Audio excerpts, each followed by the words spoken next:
Hey guys, another diorama tip. This is repairing this hand from this Mr. Freeze figure.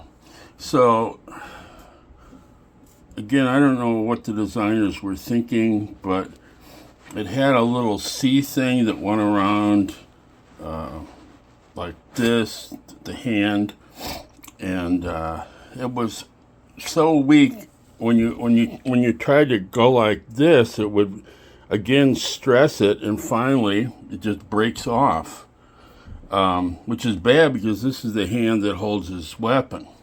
So what I did is I took the hand, I drilled a hole through the top of the hand, through the bottom, so I could insert and thread a twist tie through it.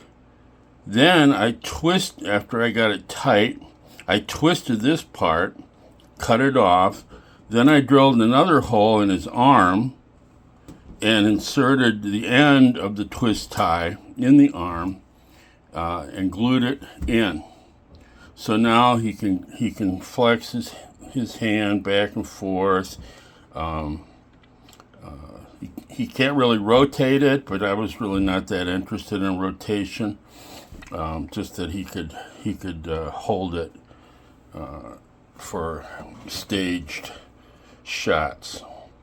So very simple fix, not a perfect one, but given the ridiculous design, I think it's adequate.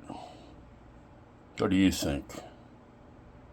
Well, you are one scary looking dude. So there you go. I'm out.